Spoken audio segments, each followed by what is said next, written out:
Olá, meu amigo e minha amiga, seja muito bem-vindo. Como você está hoje? Tudo bem?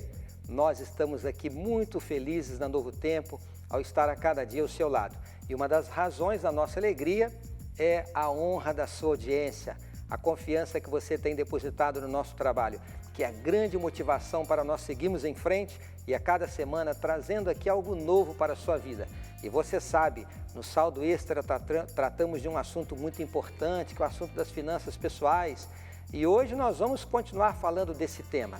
Mas antes, quero mais uma vez incentivá-lo a interagir conosco nas redes sociais, a acompanhar o nosso blog novotempo.com/saldoextra, você ali poder não apenas acompanhar os nossos programas, assistir aqueles que você perdeu, mas interagir conosco. Faça seus comentários, suas sugestões, ajude-nos a preparar cada vez mais programas interessantes para você e para a sua família. Falamos sempre que um dos sonhos da família brasileira é ter a casa própria. Existem alguns passos que devem ser dados, existem algumas formas de adquiri-la e hoje nós vamos falar sobre uma delas. Vamos falar sobre imóvel na planta. Será que é mesmo uma boa opção? Quais os cuidados que nós devemos ter? Se você já tem a sua casa própria, fique conosco, porque pode ser que você tenha um familiar, um amigo que precisa de uma ajuda e quem sabe os conselhos de hoje não será útil não apenas para você, mas para a sua família também. Mas antes de abordarmos esse tema com um convidado que é um especialista no assunto, vamos às notas de economia desta semana. Olá, caro amigo do Saldo Extra, olá Antônio, vamos às notas de economia desta semana. As vendas do comércio caíram de novo no mês de abril, segundo o IBGE. A principal queda foi na venda de imóveis e eletrodomésticos. A venda de eletrodomésticos caiu 15,4% em abril na comparação com o mesmo mês do ano passado. A compra de imóveis caiu 17,5% no mesmo período. Foram as principais áreas que influenciaram na queda da atividade do comércio varejista. Mas as vendas de livros, jornais, revistas e papelaria, de roupas e sapatos, de combustíveis e lubrificantes, de produtos de uso pessoal e doméstico e até de alimentos também caíram. Na média, a queda foi de 13,5% em todo o comércio varejista. Se for considerado o comércio ampliado, com veículos e materiais de construção, a queda é ainda maior, de 8,5%. Isso porque a venda de veículos, motos, partes e peças foi 19,5% menor do que no ano passado. O IBGE afirma que o comércio é um dos setores que mais sente a dificuldade da economia, com preços em alta e a renda dos consumidores comprometida. O setor que se destacou com o maior aumento de vendas foi o de artigos farmacêuticos, médicos, ortopédicos e de perfumaria, com alta de 6,2%. O Notas de Economia desta semana fica por aqui, mas se você quiser se manter informado sobre economia, assista ao Jornal da Novo Tempo de segunda a quinta, às 7 da noite. Obrigado pela sua atenção. Aqui no Saldo Extra eu volto na semana que vem. Até lá. É com você, Antônio. Obrigado, Bruno. Suas informações são sempre muito importantes para nós. Como eu disse, o tema de hoje tem a ver com casa própria. Existem algumas formas de adquiri-la e uma delas é através do imóvel comprado na planta. Será que é mesmo uma boa opção? Quais os cuidados que nós devemos ter? Para tratar deste assunto tão importante, nada melhor do que ter um especialista. Temos a honra de receber aqui hoje o Dr. Cláudio Tozeto. Ele é economista, é especialista em direito imobiliário, incluindo incorporações imobiliárias, contratos e direito do consumidor. Atualmente atua exatamente com direito imobiliário e trabalha também com incorporação imobiliária. Dr. Cláudio, seja muito bem-vindo, obrigado por ceder o seu tempo e os seus conhecimentos, compartilhar aqui com os telespectadores da Novo Tempo. É uma honra para nós. Bom dia, a honra é minha. Se eu puder ajudar em alguma coisa, eu estou à disposição. Dr. Cláudio, eu sempre incentivo aqui os nossos telespectadores a investirem na casa própria. Eu considero o investimento na casa própria um dos mais importantes, até porque a despesa do aluguel é uma das mais significativas dentro do orçamento da família. Se você tem a sua casa própria, naturalmente você economiza com aluguel, além de trazer o bem-estar para a família. Existem várias formas de adquirir a casa própria, e uma delas é o chamado imóvel na planta. A minha primeira pergunta é, esta opção está em evidência hoje no mercado? Existem várias ofertas para se adquirir imóvel na planta ainda? Sim, existem. Existem muitas ofertas hoje de imóvel na planta para ser adquirido pelo consumidor. É até difícil hoje alguém comprar um imóvel que não esteja em lançamento ou na planta, que a gente fala, né? Porque tem muito financiamento. O banco está financiando, os juros não são tão altos, é mais fácil comprar do que o imóvel pronto. O imóvel pronto, geralmente a pessoa vai ter que comprar direto de alguém, ou de uma construtora mesmo que esteja pronto, mas vai precisar de um capital maior, logo de início. Na planta não, ele vai conseguir financiar a primeira etapa com a construtora, depois ele vai conseguir financiamento no banco. Então, hoje, acho que 90% dos imóveis são vendidos na planta. Agora, eu já ouvi, doutor Cláudio, aquela frase que diz assim, comprar imóvel na planta é como comprar um sonho. Um sonho que pode se concretizar ou um sonho que pode se tornar um pesadelo, quando o imóvel não é entregue ou no prazo ou até mesmo a empresa venha falir e não consegue cumprir o seu compromisso. A minha pergunta é, quais os cuidados que nós devemos ter para adquirir um imóvel na planta? Bom, como você bem disse, hoje, quem não tem imóvel, a casa própria, de cada 10 brasileiros, 10 querem comprar. Então, tem um boom imobiliário que faz tempo no mercado brasileiro, com muita oferta, muita propaganda, muita construtora, muito empreendedor. O que acontece? A pessoa, primeiro, para comprar imóvel na planta, a primeira coisa que ela deve fazer, básica, ir no empreendimento. Saber se aquele empreendimento existe. Porque pode ter uma propaganda linda, maravilhosa, e chega lá não tem nada, só tem o terreno ainda e o pessoal já está anunciando venda. Então, a primeira coisa que a pessoa tem que saber, passar lá no imóvel e ver se existe aquele empreendimento.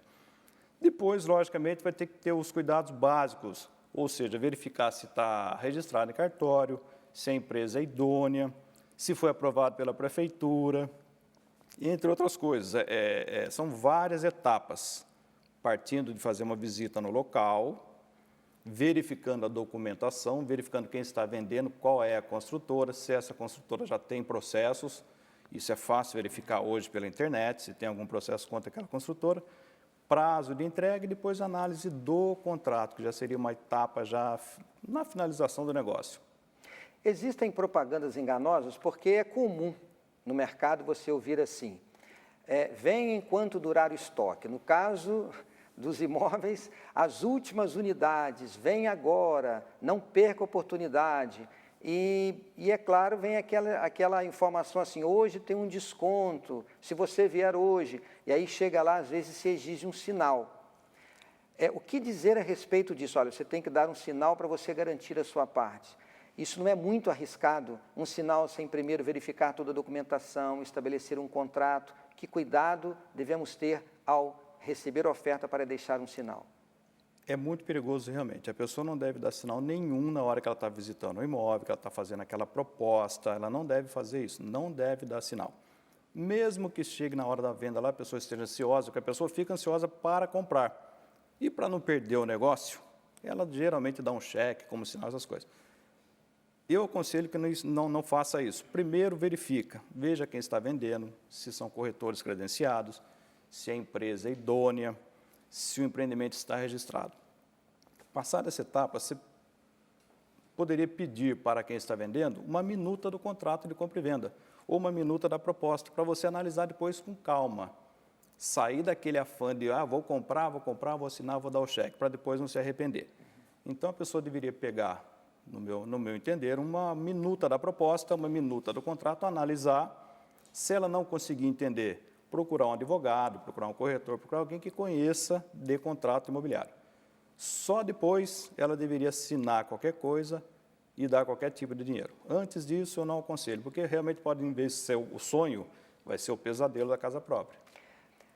Com respeito ao corretor, normalmente tem um intermediário que faz essa negociação, que está lá em nome da empresa, em nome da empreendedora, oferecendo imóvel. Como eu posso saber se aquele corretor é idôneo? Primeiro passo, pedir a carteirinha dele do CRES. CRES é o Conselho Regional de Corretores de Imóveis. ele tem que estar credenciado. Se ele for um corretor, ele vai ter apresentado a documentação, como um advogado, como engenheiro, o advogado tem a OAB, o senhor é advogado, está aqui a minha OAB. O senhor é corretor? Deixa eu ver a sua credencial. Perfeito. Mas eu não sou corretor, eu trabalho para a imobiliária. Qual é o CRES da imobiliária? Porque ela tem um CRES jurídico. Eu trabalho para a construtora. Então, pode ser que não seja o corretor, mas seja um preposto da construtora que está ali para fazer a venda. Então, é fácil identificar.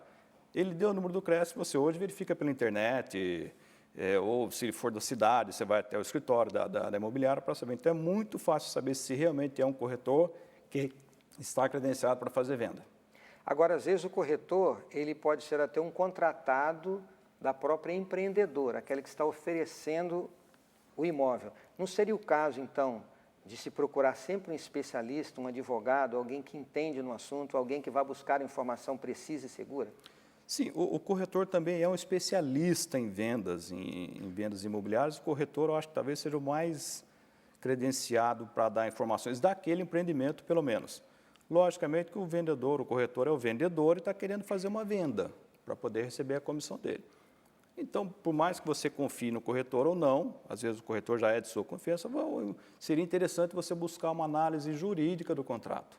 Porque dentro desse contrato de compra e venda de imóvel na planta tem muita coisa que é colocado que, no meu entender, inclusive na justiça já tem muita ação nesse sentido, que é abusivo.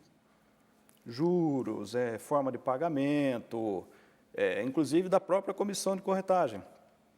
Quem deve pagar a comissão de corretagem? O comprador, o vendedor, a construtora, e isso também. Então, seria bom pegar uma análise mais criteriosa do contrato, porque é um contrato que tem, às vezes, 20, 30 laudas, folhas, a pessoa vai ler, ela vai chegar na terceira e falar, nossa, não entendi nada. Então, seria bom buscar uma ajuda especializada assim, de um advogado ou de um corretor também. Agora, vamos para uma situação bem mais prática. Alguém adquiriu imóvel na planta e agora o imóvel não está, a empreendedora não está cumprindo a sua responsabilidade com o contrato, a entrega está atrasada e agora o comprador está ansioso porque a expectativa dele era entrar no imóvel naquela oportunidade para poder exatamente quitar as parcelas. O que ele deve fazer? Então, eu vi uma recente pesquisa pela internet que existem hoje em São Paulo mais ações contra construtoras do que contra bancos, para você ver como é que a coisa está no mercado. Tem muita ação contra a construtora, muita ação judicial. O que acontece? A construtora realmente promete, faz toda aquela propaganda e põe anúncio no jornal, na televisão, e entrega em janeiro de 2016, a data fictícia. Chega em janeiro de 2006, você está pronto para se mudar para o seu imóvel, você chega lá e ainda está, como dizer, cru. O prédio está levantado e não tem nada. Mas você vai na construtora e fala, olha, eu estou pagando aluguel, eu preciso mudar. Eu me casei, eu preciso mudar, eu preciso ocupar minha casa foi vendida, eu vendi minha casa para comprar esse imóvel. E agora, o que eu faço? Aí vai ter que buscar uma ação judicial. Por quê? Como eu falei, nos contratos de compra e venda, existe uma cláusula que eles põem lá, que é uma cláusula de tolerância ou de prorrogação. Eles vão dizer que na hora da venda, que a entrega vai ser em janeiro de 2016, por exemplo. Janeiro de 2006 não está pronto. Eles falam, olha, nós temos mais 6 meses de carência para entregar. Esse prazo de carência, no meu entender, já é abusivo, já é contra os princípios protetores do Código de Defesa do Consumidor. Isso está em voga na justiça hoje. Tem muito juiz também entendendo que é abusivo e juiz entendendo que não é. No tribunal em São Paulo, em segunda instância, também está dividido. Tem turma que acha que é abusivo e tem turma que não é abusivo. Esse prazo de carência de 180 dias. Isso ainda vai ser julgado pelo STJ. Já tem vários julgamentos, ainda não é pacífico. Por isso que precisa de uma análise. Quando você for comprar o imóvel, você não consegue mudar esse contrato. É um contrato de adesão, é como um contrato de seguro. Ou você assina ou você assina. Se você não assinar, você não compra. Junto a esse contrato principal, eles fazem um outro contrato chamado quadro-resumo. Esse quadro-resumo pode ser inseridas cláusulas a seu favor. Não quer dizer que a construtora vai fazer, mas seria interessante você pedir um aconselhamento jurídico ou técnico imobiliário para que você elenque umas cláusulas para ser colocado ali a seu favor. Mas não quer dizer que a construtora vai aceitar.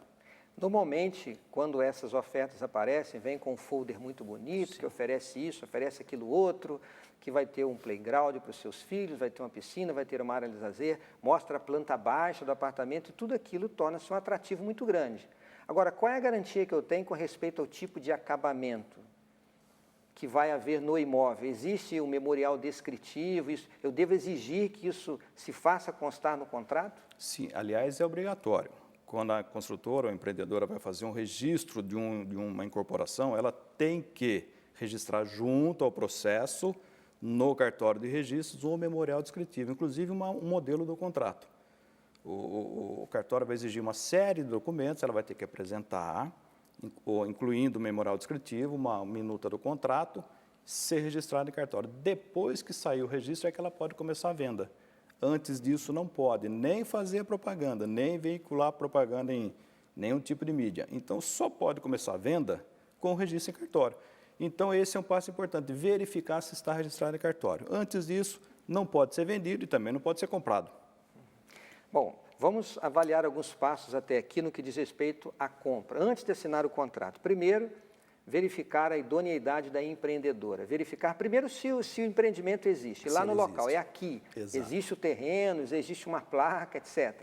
Depois verificar se aquela construtora ou empreendedora existe, se é uma empresa registrada, verificar, fazer as pesquisas, cartórios, etc. Eu acho que o histórico, né, doutor Cláudio, é importante daquela empreendedora, se ela tem um histórico de responsabilidade, cumprindo os prazos.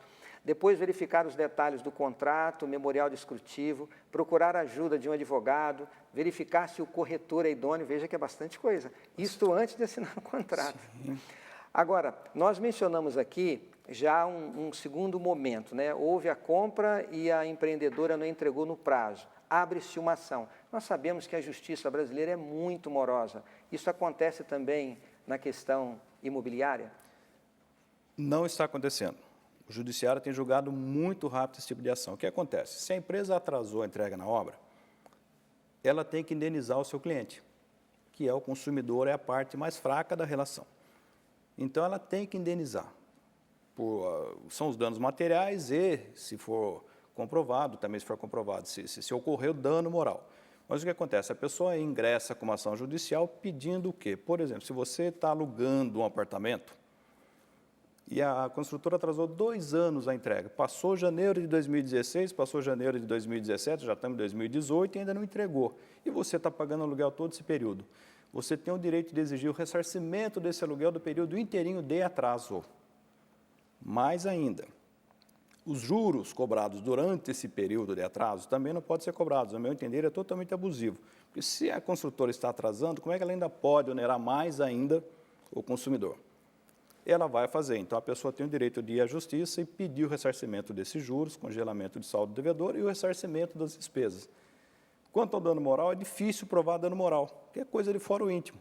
Eu posso ter sofrido um abalo psíquico grande, briguei com todo mundo em casa, todo mundo falou, nossa, olha a besteira que você fez. Como pode não me acarretar nada? Então, o dano moral é subjetivo, mas a pessoa tem o direito de pedir. Se ela conseguir comprovar, por exemplo, eu marquei casamento, eu me casei, eu vendi meu apartamento para comprar esse que é maior, porque minha filha já nasceu, Isso é dano moral. Então, a pessoa pode pleitear danos materiais, que a gente chama de lucros cessantes, ou danos emergentes, aquele que você pagou, teve de despesa durante o atraso, e dano moral, aí cada um vai achar que o dano moral que teve. Tem mais uma questão aí também que hoje está muito em voga na justiça, quem é que pagou a comissão imobiliária? Porque a comissão não é barata, a comissão gira a tabela vai de 6 a 10, mas é 4%, 3%. Um imóvel de R$100 mil é 4 mil que você está pagando de comissão. Quem que deve pagar por essa comissão? É uma despesa que o comprador está tendo. Então, você vê que é bastante coisa que tem que ser analisada antes de assinar o contrato. Depois de assinado, só na justiça. Agora, o governo tem o programa aí, Minha Casa Minha Vida, que tem atingido, alcançado mais a comunidade mais carente da população brasileira. Essas comissões se aplicam também para contratos que vêm com o projeto do governo Minha Casa Minha Vida? Então, como é que funciona? O corretor tem que receber a comissão dele. Ele é o profissional que está lá para fazer a venda. Então, a questão, já vou chegar no Minha Casa Minha Vida, é quem é que deve remunerar o corretor? O que acontece? Você vai no empreendimento com a sua família, passou o final de semana e fala, nossa, olha que prédio legal, vamos comprar uma unidade que vamos. Aí você chega lá, o corretor está lá, no plantão de vendas, porque é isso que acontece. A não ser que você vá na imobiliária e fale, olha, eu queria comprar um apartamento em São José dos Campos. O corretor vai procurar para você. Você está contratando o corretor. Mas você passa no empreendimento, vê, para o carro, desce com a família e fala, nossa, que legal. Vamos comprar? Vamos. Aí você vai lá no plantão de vendas, lá no stand, tem o corretor, os vendedores ou corretores credenciados com o crachá da construtora e você faz a sua proposta. Deu tudo certinho, você verificou, está tudo certo, registrado, a empresa é idônea, o empreendimento está registrado em cartório, vou comprar. Assinou a proposta. Quando você vai assinar o contrato, eles vão te pedir um sinal. Geralmente esse sinal é para pagar a comissão de corretagem. E quem foi que contratou o corretor? No meu entender, o corretor já estava contratado pela empreendedora. Ele já estava lá, ele não fez um serviço de assessoria imobiliária. Eu posso falar isso tranquilamente, porque eu sou corretor também há mais de 18 anos, exerci muito tempo essa profissão, mas hoje sou advogado. Então, não estou falando, não. Pelo contrário, eu acho que tem que ter um corretor especializado para te falar todas as dicas do negócio, o empreendimento, papapá. Então, agora, a minha questão é quem que deve pagar a comissão? Do meu entender, quem contratou. Quem contratou foi a construtora, e não quem foi lá no plantão. E aí, agora, lá no Rio Grande do Sul, já tem uma ação civil pública do Ministério Público quanto a isso, para que as construtoras não cobrem comissão ou não embutam no preço do apartamento, da unidade que seja, a comissão. Porque você está onerando uma família de baixa renda, porque Minha Casa é para fazer de 0 a 10 salários. É para quem ganha 0 salário. É para tirar uma pessoa que está na favela, no barraco, de uma área de risco e botar no apartamento ou numa unidade. Como é que você vai cobrar a comissão? Você vai embutir o valor da comissão no valor do imóvel? Vai onerar entre 3% e 4%. E isso é muito, ainda mais para quem ganha de 0 a 3 salários ou ganha de 3 a 6 salários, que é dividido mais ou menos o Minha Casa Minha Vida. Agora, para imóveis que estão sendo oferecidos não pelo projeto Minha Casa Minha Vida, por outras empreendedoras, outros projetos, é possível usar recursos do sistema financeiro de habitação para comprar imóvel na planta, imóvel que não existe só uma ideia, existe um empreendimento, mas eu vou começar a pagar as parcelas para que o imóvel seja construído. Eu já posso usufruir de recursos do sistema financeiro de habitação? Então, como é que funciona? Se o imóvel está devidamente registrado e já tem até o habite-se, quando ele tem o habite-se, porque ele está em condições de ser habitado. Porque quando você vai fazer o financiamento, o banco, a instituição financeira, vai pedir esses documentos. Ela vai pedir documento da construtora, do empreendimento e do comprador. Então, ela vai analisar. Se ela, logicamente, o banco vai olhar, ainda mais banco, ele vai olhar e falar, olha, está faltando documento, eu não vou financiar. Então, você não vai conseguir o empréstimo. Quando você conseguir um financiamento no banco, é porque a obra já está pronta, está documentada. Então, essa também é uma garantia. O imóvel na planta, uma vantagem que ele tem é a valorização. Geralmente, em média, ele valoriza de 15% a 20%. Então, a pessoa está ganhando quando ela compra o imóvel na planta. É um bom negócio. Ela só tem que ver se a prestação vai caber no bolso dela. O que acontece? Quando a empresa lança o empreendimento, ela já financia por ela mesma. Então, você começa a pagar para a construtora. Quando você recebe as chaves, antes de entregar as chaves, ela fala, agora você precisa me pagar o saldo devedor. Quando você comprou, era um valor. Quando você recebeu as chaves, era outro valor corrigido, logicamente, porque a empresa não vai deixar de corrigir, porque ela está gastando. Aí, esse valor é que é o perigo. A pessoa fez uma conta com o imóvel que custava R$100 mil, pagou uma parte, hoje o imóvel vale 130, ou ele está valendo 130 com a correção. Ele conseguia financiar 100 mil, mas ele não consegue financiar 130. Esse é o grande problema que pode se tornar um pesadelo. Então, a pessoa tem que saber exatamente quanto ele vai pagar hoje e quanto ele vai pagar quando ele receber o imóvel e tiver que fazer o financiamento. Porque o financiamento é um tripézinho, é um tripé. O banco vai considerar a sua idade, a sua renda e o tempo de financiamento. Por exemplo, 75 anos, a pessoa vai lá e não vai conseguir financiamento, porque o tempo de financiamento não funciona. Mas uma pessoa nova, hoje ela tem uma renda boa e ela pagou 1 ano e meio para a construtora, está na hora de receber as chaves, para receber você tem que quitar o saldo devedor. Aí você vai no banco, o banco vai exigir uma série de documentos. Se você não preencher esses 3 requisitos, você não consegue financiar. E como é que você vai pagar a construtora? Cláudio, começa a se tornar um pesadelo. o desafio não é fácil, Não. mas existem caminhos para se fazer um negócio seguro. Sim. E um deles é procurar um especialista como você. Existem muitas pessoas que querem talvez conhecer mais esse tema. Eu gostaria que você desse aí o site da sua empresa para que eles possam ter acesso, quem sabe fazer algum contato contigo. Então, qualquer dúvida que queira mandar, pode mandar para o site, a gente responde com maior presteza. É no contato@atladvocacia.com.br. Mandou no contato, a gente tem um site, manda lá também. Eu tenho alguns artigos na internet, se você conseguir visualizar, é só mandar que chega no meu e-mail e eu respondo com o maior prazer, não tem problema nenhum. Cláudio, nosso tempo acabou. Muito obrigado. Que Deus abençoe a sua família e que a sua vida seja também uma bênção, não apenas para os seus filhos, mas para as pessoas que contratam seus serviços. Que Deus abençoe. Eu agradeço. É uma honra para mim estar aqui. Quando precisar é só chamar. Eu sou aqui de Jacareí, trabalho na região toda. Precisou é só chamar que a gente está aqui para ajudar. Muito obrigado. Imagina. Eu gostaria de terminar o programa lendo mais uma promessa da Bíblia, e esta foi dita pelo próprio Jesus Cristo. E ele disse assim: não se turbe o vosso coração, credes em Deus, credes também em mim. Na casa de meu Pai há muitas moradas. Se assim não fora, eu vou-lo teria dito. Pois vou preparar-vos lugar, e quando eu for e vos preparar lugar, voltarei e vos receberei para mim mesmo, para que onde eu estou, estejais vós também. Se esforce para proporcionar à sua família uma boa casa, onde você possa ali usufruir da presença das pessoas que você ama. Mas lembre-se, muito mais importante do que preparar uma casa aqui nesta terra para a sua família morar, é preparar a sua família para morar na casa do Pai, na eternidade que nos aguarda. Mesmo que você viva aqui nesta terra numa casa simples, usufrua daquilo que é melhor do que a casa, os seus queridos. Mas um dia no céu você vai morar em mansões eternas. Esta é a promessa do nosso Senhor Jesus Cristo. Prepare-se para esse dia, porque Ele está chegando. Receba aqui o nosso carinho e o convite para que você esteja sempre ao nosso lado. Será um prazer ter a sua companhia. Até a próxima semana.